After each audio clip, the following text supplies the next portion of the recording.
हम श्री कृष्ण जन्माष्टमी व्रत की कथा सुनाते हैं, पावन कथा सुनाते हैं। इंद्रदेव यही मुनि नारद से सुनना चाहते हैं, हम कथा सुनाते हैं। हम श्री कृष्ण जन्माष्टमी व्रत की कथा सुनाते हैं, पावन कथा सुनाते हैं। इंद्रदेव यही मुनि नारद से सुनना चाहते हैं, हम कथा सुनाते हैं। मुनि नारद वर्णन करते और इंद्रदेव है सुनते। मुनि नारद वर्णन करते और इंद्रदेव है सुनते। प्रिय भक्तजनों, आज हम आपको जन्माष्टमी व्रत की पावन कथा सुनाएंगे। प्रिय भक्तों, आपको ज्ञात होगा कि हर एक व्रत की एक कथा अवश्य होती है और व्रत करने वाले भक्त इस कथा का श्रवण या पठन अवश्य ही करते हैं। वेदों और पुराणों में बार बार वर्णन किया गया है कि किसी भी व्रत का संपूर्ण फल प्राप्ति के लिए व्रत कथा का सुनना अनिवार्य होता है।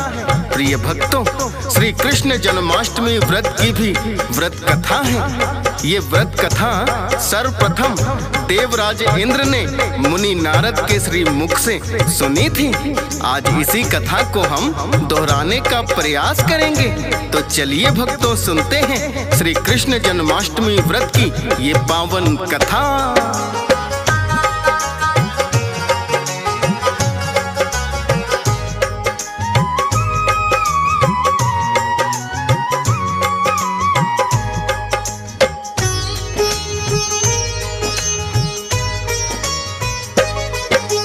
इंद्रदेव ने मुनि नारद से एक दिन ये कहा है, आप तो मुनिवर वेदों और पुराणों के ज्ञाता है। सभी व्रतों में कौन सा उत्तम मुनिवर आप बताएं। मुक्ति और लाभ दोनों ही जिससे मानो पाए। मुनि नारद ने जन्माष्टमी का उत्तम व्रत बतलाया, जिस व्रत के करने से ही एक मोक्ष जा सके पाया। मुनि नारद ने इंद्रदेव को व्रत की कथा सुनाई।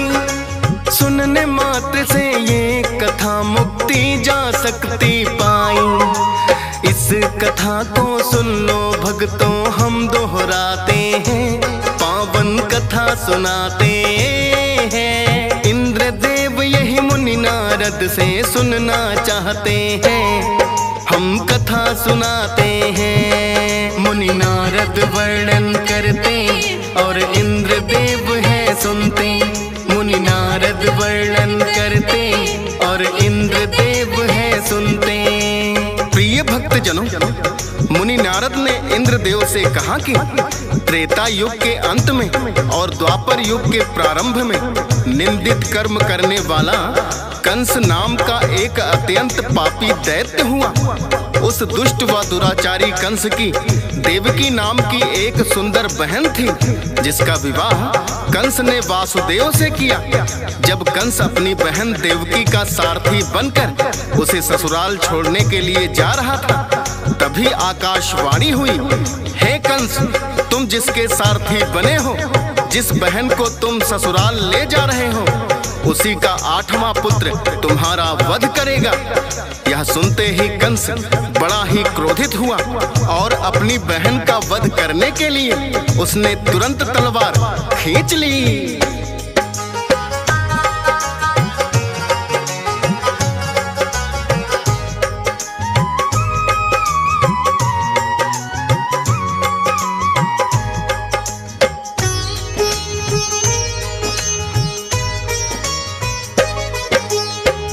देख कर उसका बड़े ही वासुदेव घबराए।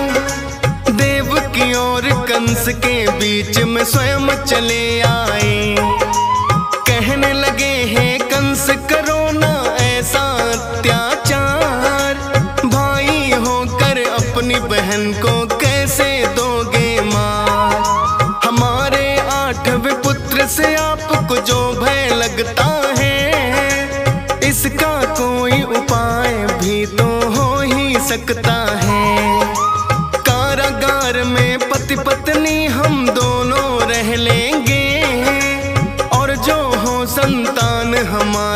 तुमको दे देंगे। वासुदेव की शर्त कंस फिर मान ही जाते हैं, पावन कथा सुनाते हैं। इंद्रदेव यही मुनि नारद से सुनना चाहते हैं, हम कथा सुनाते हैं। मुनि नारद वर्णन करते और इंद्रदेव है सुनते। मुनि नारद वर्णन करते और इंद्रदेव है सुनते। प्रिय भक्तजनों, मुनि नारद ने इंद्रदेव से कहा कि वासुदेव की बात मानकर कंस ने अपनी बहन और बहनोई को कारागार में बंद कर दिया और बाहर कड़ा पहरा लगा दिया तथा प्रहरियों को आदेश दिया कि जब भी वासुदेव और देवकी की कोई संतान होती है तो लाकर मुझे सौंप दिया जाए। यदि किसी ने मेरे आज्ञा का पालन नहीं किया तो उसे मृत्यु दंड दे दूंगा। प्रिय भक्तों, प्रहरी कंस के क्रोध से भली भांति परिचित थे, भला उनकी आज्ञा का पालन कैसे न करते।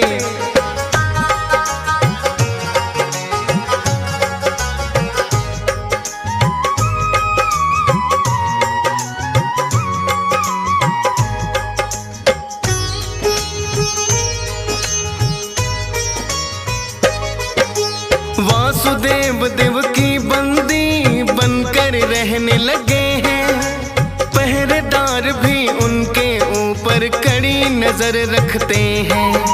देवकी जो रहती थी कभी पलकों की छाँव में, मोटी मोटी पड़ी बेड़ियां हाथों पाँव में। वासुदेव देवकी का जब तो पहला पुत्र हुआ, पहरेदारों ने ला करके कंस को सौंप दिया।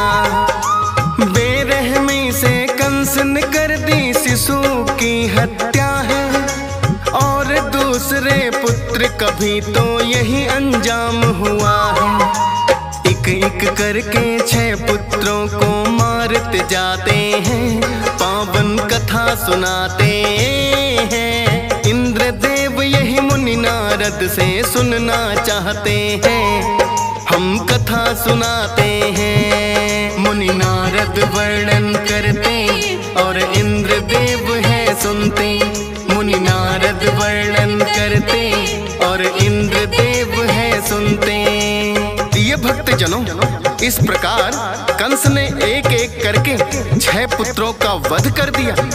प्रिय भक्तों, इन 6 पुत्रों के नाम क्रमशः कीर्तिमान, सुषेण, भद्रसेन, ऋजु, सम्मार्दन और भद्र थे, जो जन्म लेते ही कंस के हाथों मारे गए। भक्तों, श्री कृष्ण जन्म के विषय में तो आप सभी भली भांति परिचित हैं, किंतु भक्तों, आज हम इस कथा के माध्यम से ये बताएंगे कि इन्हें जन्म लेते ही कंस के हाथों क्यों मरना पड़ा।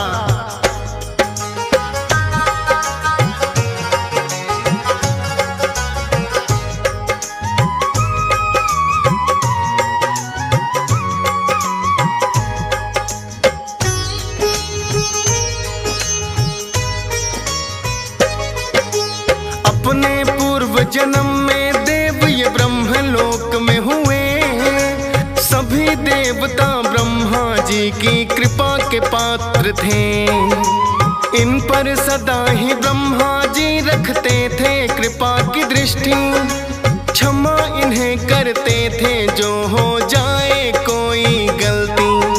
ब्रह्मा जी का इनके ऊपर जो उपकार हुआ, स्वयं के ऊपर भी तो इनको भी अहंकार हुआ। ब्रह्मा जी ने क्रोधित होकर दे दिया इनको साप, दैत्य वंश में जन्मोगे तुम, करोगे तुम कई पाप। अपनी भूल की ब्रह्मा जी से क्षमा ये चाहते हैं, पावन कथा सुनाते हैं। इंद्रदेव यही मुनि नारद से सुनना चाहते हैं, हम कथा सुनाते हैं। मुनि नारद वर्णन करते और इंद्रदेव है सुनते। मुनि नारद वर्णन करते और इंद्रदेव है सुनते। भक्तजनों, देवकी के 6 पुत्र जिन्हें कंस के हाथों मृत्यु प्राप्त हुई, अपने पूर्व जन्म में स्मर, उद्रीत, परिश्रंग, पतंग, क्षुद्रमृत व घृणी नाम के देवता हुआ करते थे, जिन पर ब्रह्मा जी की विशेष कृपा थी। ब्रह्मा जी इनकी छोटी मोटी भूल को क्षमा कर देते थे, जिनके कारण इनको खुद पर अहंकार हो गया था और उन्हें लगने लगा कि उनके सामने कोई कुछ भी नहीं। इसी दौरान उन्होंने एक बार ब्रह्मा जी का भी अनादर कर दिया, जिसके कारण ब्रह्मा जी को उन पर क्रोध आ गया और उन्होंने पृथ्वी पर दैत्य वंश में जन्म लेने का श्राप दे दिया। श्राप मिलते ही उनकी भ्रष्ट बुद्धि ठीक हो गई तथा वह ब्रह्मा जी से क्षमा याचना करने लगे। ब्रह्मा जी को उन पर दया आ गई और उन्होंने श्राप को कम करते हुए कहा, अब तुम्हें दैत्य वंश में जन्म तो लेना होगा, किंतु तुम्हारा ज्ञान पूर्वतः बना रहेगा। इसके बाद समयानुसार इन देवताओं ने राक्षस राज हिरण्यकश्यप के घर जन्म लिया। इस दौरान उन्होंने पूर्व जन्म का ज्ञान होने से कोई पाप नहीं किया। सारा समय उन्होंने ब्रह्मा जी के तप में बिताया, जिससे ब्रह्मा जी ने प्रसन्न होकर वरदान मांगने को कहा। उन 6 देवताओं ने दैत्य होने के प्रभाव से वैसा ही वरदान मांगा। हमारी मृत्यु न देवताओं के हाथों हो, ना ही गंधर्वों के हाथों, ना ही हम किसी बीमारी से मरे। उनकी यह बात सुनते ही ब्रह्मा जी तथास्तु कहकर अंतर्ध्यान हो गए। इधर हिरण्यकश्यप अपने पुत्रों द्वारा देवताओं की उपासना करने के कारण नाराज हो गए, जिसके कारण हिरण्यकश्यप ने अपने पुत्रों को श्राप दे दिया कि तुम्हारी मृत्यु किसी देवता या गंधर्व के हाथों नहीं बल्कि किसी दैत्य के हाथों होगी। इसी श्राप के चलते देवकी गर्भ 6 भाइयों ने जन्म लिया और सभी कंस के हाथों मरकर भी सुतल लोक में चले गए।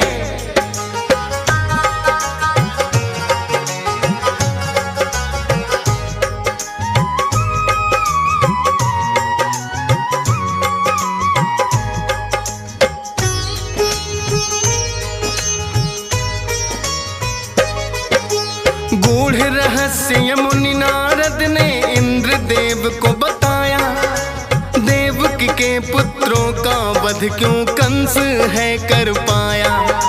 मुनि नारद ने इसके आगे फिर है कथा बढ़ाई, 7वीं जब संतान होने की बारी है आई। वो तो थे बलदाऊ जो के थे शेषा अवतार, योग माया ने कर दिया है फिर ऐसा चमत्कार। रोहिणी गर्भ में स्थापित जाकर इनको किया है, रोहिणी गर्भ से ही बलराम का फिर तो जन्म हुआ है। पापी कंस इस बात को लेकिन जान न पाते हैं, पावन कथा सुनाते हैं। इंद्रदेव यही मुनि नारद से सुनना चाहते हैं, हम कथा सुनाते हैं। मुनि नारद वर्णन करते और इंद्रदेव है सुनते, मुनि नारद वर्णन करते और इंद्रदेव है सुनते। प्रिय भक्तजनों, मुनि नारद जी बोले, हे इंद्रदेव, कंस की मृत्यु तो श्री कृष्ण के हाथों निश्चित ही थी, भला वो कैसे टाली जा सकती थी। लाखों यत्न करने पर भी आखिर वो भादो मास के कृष्ण पक्ष अष्टमी की रात आ ही गई। जिस कोठरी में वासुदेव और देवकी कैद थे, उसमें अचानक प्रकाश हुआ और उनके सामने शंख चक्र गदा पद्म धारण किए चतुर्भुज भगवान प्रकट हुए। वासुदेव और देवकी दोनों उनके चरणों में गिर पड़े। तब भगवान ने वासुदेव से कहा, मैं अब माता देवकी के गर्भ में स्थापित होता हूँ। मेरा जन्म होते ही आप मुझे अपने मित्र नंद जी के यहाँ वृंदावन में ले जाना और उनके यहाँ जो कन्या जन्मी है उसे लाकर कंस के हवाले कर देना। वासुदेव पूछने लगे, हम तो कंस की कारागार में हैं।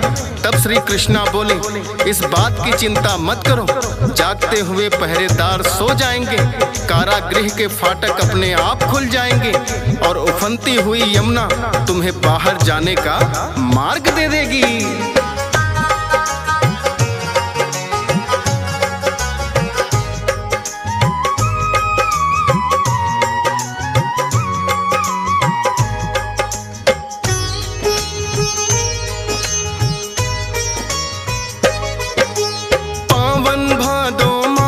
भक्तों कृष्ण अष्टमी है, ठीक रात के 12 बजे नक्षत्र रोहिणी है। माता देव की गर्भ से जो श्री कृष्ण ने जन्म लिया है, और जन्म लेते ही ऐसा चमत्कार ये किए हैं। खुल गए सारे फाटक ताले, सो गए पहरेदार। अष्टमी के दिन आए प्रभु का 8वां है अवतार। वासुदेव लेकर के उनको चले गोकुल की ओर। काली रात अंधियारी घटाएं बरस रही घनघोर। यमुना तट पर वासुदेव अब आ ही जाते हैं, पावन कथा सुनाते हैं। इंद्रदेव यही मुनि नारद से सुनना चाहते हैं, हम कथा सुनाते हैं। मुनि नारद वर्णन करते और इंद्रदेव है सुनते। मुनि नारद वर्णन करते और इंद्रदेव है सुनते। प्रिय भक्त जनों, मुनि नारद इंद्रदेव से कहने लगे कि हे इंद्रदेव, श्री कृष्ण को एक टोकरी में लेटाकर वासुदेव जी ज्यों ही यमुना तट पर आए तो देखा कि यमुना नदी तो उफान मार रही है। किंतु फिर वासुदेव जी को याद आया कि चतुर्भुज रूप में स्वयं भगवान विष्णु ने बता दिया था कि यमुना भी रास्ता दे देंगी। जैसे ही वासुदेव यमुना पार करने लगे तो यमुना का जल स्तर बढ़ने लगा। फिर से एक बार वासुदेव जी भयभीत हो गए, किंतु उन्हें क्या पता था कि यमुना स्वयं श्री कृष्ण के चरणों को स्पर्श करना चाहती है। वासुदेव की घबराहट देखकर श्री कृष्ण ने अपने चरण कमल नीचे लटका दिए। जैसे ही यमुना ने श्री हरि के चरणों को स्पर्श किया तो यमुना जी ने वासुदेव जी को रास्ता दे दिया।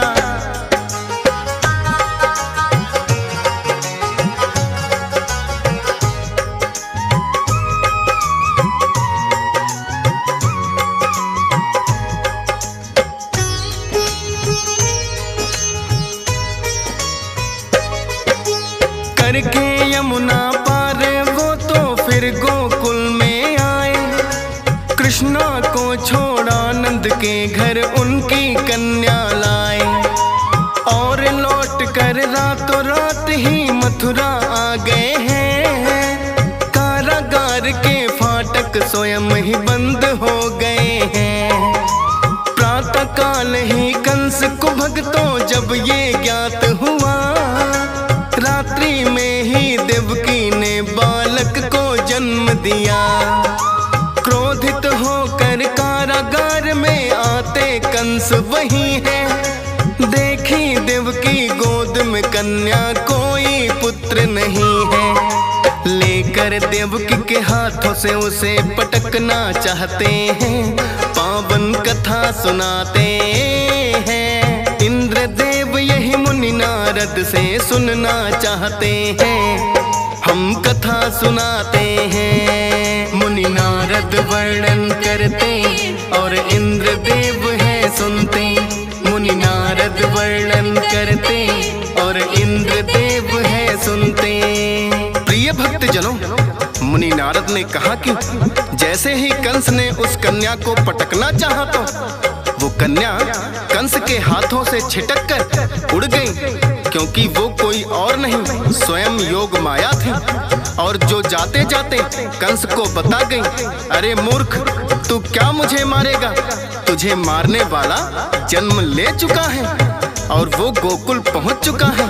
इतना सुनते ही कंस क्रोधित होकर पांव पटकते हुए लौट गया और उसने अपने राक्षसी पूतना को बुलवाया और कहा कि गोकुल में जाकर नंद के पुत्र का वध कर दो।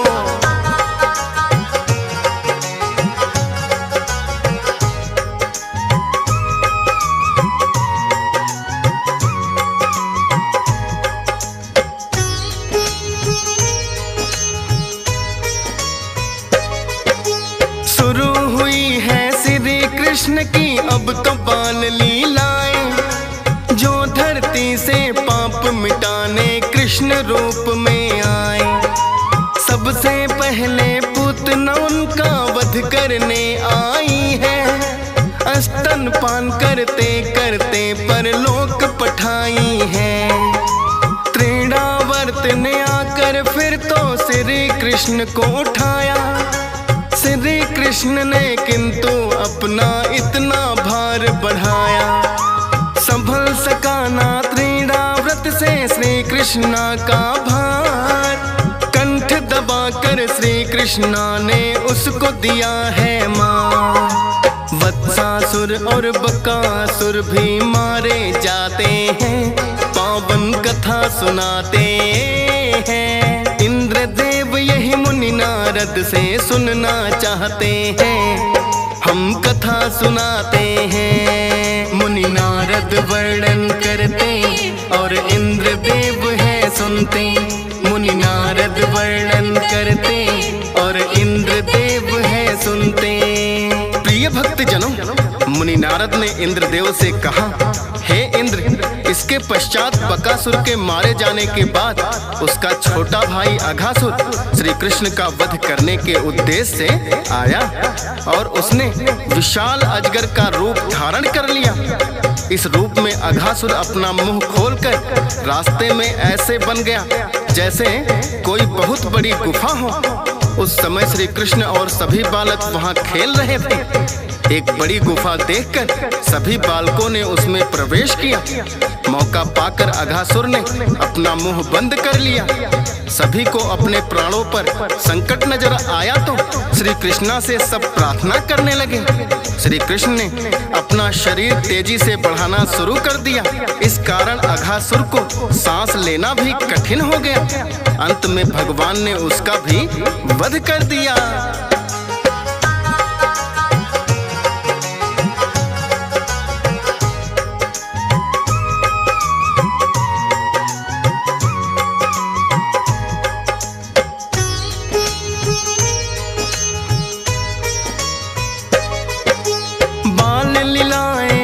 कृष्णा की इंद्रदेव है अनंत। नाग कालिया के अहंकार का किया इन्होंने अंत।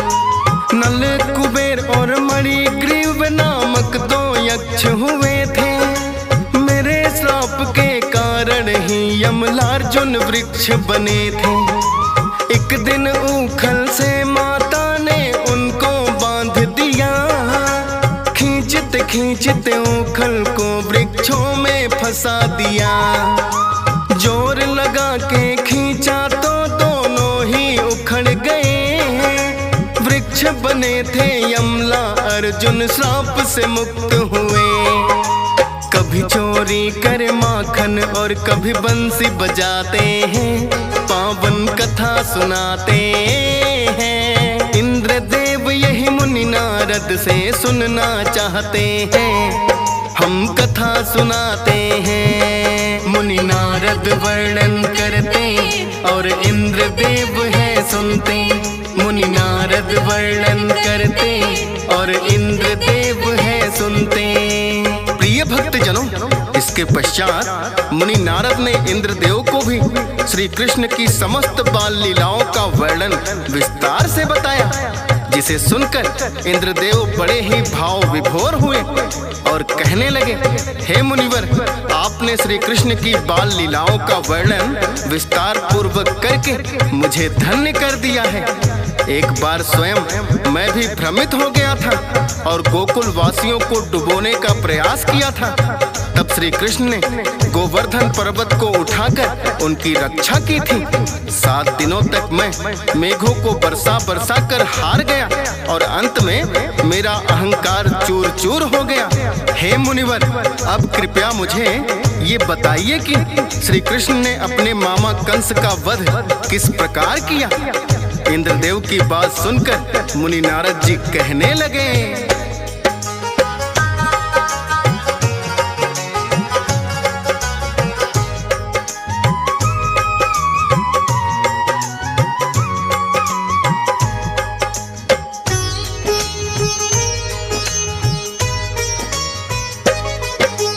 पहले तो गोकुल में दिखाई अपनी बाल लीलाएं, फिर बलदाऊ संग कृष्णा है मथुरा में आए। यहाँ भी आकर किया उन्होंने कुब्जा का उद्धार, कुरूप समझती थी खुद को वो बन गई सुंदर नार। कंस को जब ये पता चला कि कृष्ण है मथुरा आया, उनका वध करने को एक पागल हाथी छुड़वाया। लेकिन प्रभु ने जब उसकी आंखों में देखा है, उत्पाती हाथी भी चैन की नींद सो गया है। गज ने लिया पहचान, कंस पहचान न पाते हैं, पावन कथा सुनाते हैं। इंद्रदेव यही मुनि नारद से सुनना चाहते हैं, हम कथा सुनाते हैं। मुनि नारद वर्णन करते और इंद्रदेव है सुनते, मुनि नारद वर्णन करते और इंद्रदेव है सुनते। प्रिय भक्त जनों, मुनि नारद ने इंद्रदेव से कहा, हे इंद्र, पागल हाथी ने भी अपने प्रभु को पहचान लिया, किंतु अहंकारी कंस नहीं पहचान पाया और श्री कृष्ण एवं बलराम को मल्ल युद्ध के लिए ललकारा। युद्ध भूमि में आने पर चाणूर एवं मुष्टिक नाम के 2 राक्षस श्री कृष्ण एवं बलराम से आकर भिड़े। भगवान श्री कृष्ण के अंगों की रगड़ से चाणूर की रग रग ढीली पड़ गई। उन्होंने चाणूर की दोनों भुजाएं पकड़ ली और कई बार घुमाकर धरती पर दे मारा। तत्काल ही उसके प्राण पखेरु उड़ गए और कटे वृक्ष की भांति गिरकर शांत हो गया। बलराम जी ने मुष्टिक को ऐसा जोरदार घुमाकर मारा कि वह खून उगलता हुआ पृथ्वी पर जा गिरा और उसके भी तत्काल ही प्राण निकल गए। देखते देखते कंस के 5 प्रमुख पहलवान बलराम और कृष्ण के द्वारा मारे गए। भगवान कृष्ण की अद्भुत लीला को देखकर दर्शकों को बड़ा ही आनंद आ रहा था और उनकी जय जयकार और प्रशंसा होने लगी, जिसे देखकर कंस का क्रोध 7वें आसमान पर पहुंच गया और अपनी तलवार लेकर जैसे ही श्री कृष्ण की ओर बढ़ा तो श्री कृष्ण ने कंस को इस प्रकार पकड़ा जैसे किसी गरुड़ को सांप पकड़ लेता है। कंस का मुकुट गिर गया। भगवान कृष्ण ने कंस को पकड़कर सिंहासन के नीचे धरती पर पटक दिया और स्वयं उसके ऊपर कूद पड़े।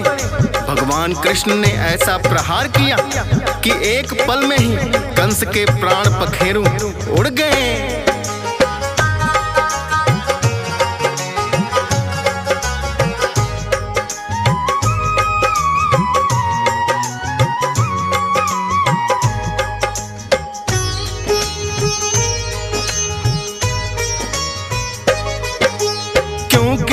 से ज्यादा बढ़ गए कंस के अत्याचार, श्री कृष्णा तब आए उनका करने को संहार। इंद्रदेव ने कथा को सुनकर प्रकट किया आभार और कहने लगे नमन आपको मेरा बारंबार।